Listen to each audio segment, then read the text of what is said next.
Ya, saudara, informasi pertama mengawali Aceh hari ini. Hujan dengan intensitas lebat melanda Kabupaten Aceh Jaya sejak kemarin sore yang mengakibatkan sejumlah desa di 2 kecamatan kembali tergenang banjir. Berikut informasinya untuk Anda.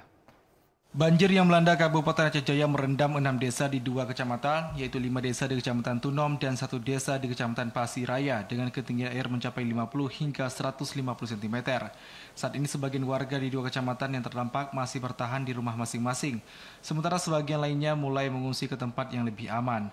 Selain merendam pemukiman, banjir juga melumpuhkan aktivitas warga di 2 kecamatan lantaran akses transportasi dan rumah warga terendam banjir. Dari data sementara yang diterima dari Tagana Aceh Jaya, adapun desa yang tergenang banjir di Kecamatan Tunom yaitu Desa Rambung Payung, Pasi Pawang, Gampung Baru, Pasi Gelima, Pasi Timon, dan Belang Baru. Sementara itu di Kecamatan Pasi Raya, banjir merendam Desa Pulau Tinggi. Relawan Tagana Aceh Jaya, Syahrullah menjelaskan tim Tagana masih di lapangan untuk memantau dampak banjir di 2 kecamatan tersebut. Ia menyebutkan banjir kali ini disebabkan oleh tingginya intensitas hujan yang mengguyur kawasan ini sehingga menyebabkan sungai meluap. Selain itu juga disebabkannya jebolnya tanggul sungai di salah satu wilayah terdampak. Banjir hari ini akibat dari curah hujan yang tinggi yang terjadi dari kemarin sore hingga tadi malam.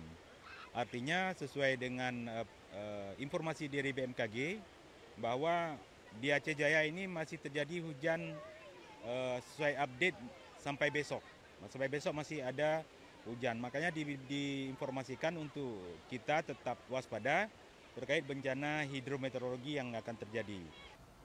Syahrullah menjelaskan Tagana Aceh Jaya menghimbau masyarakat untuk selalu memantau perkembangan cuaca dan kondisi di desa masing-masing guna mencegah resiko yang tidak diinginkan. Dari Aceh Jaya, Musliadi TVRI Aceh melaporkan.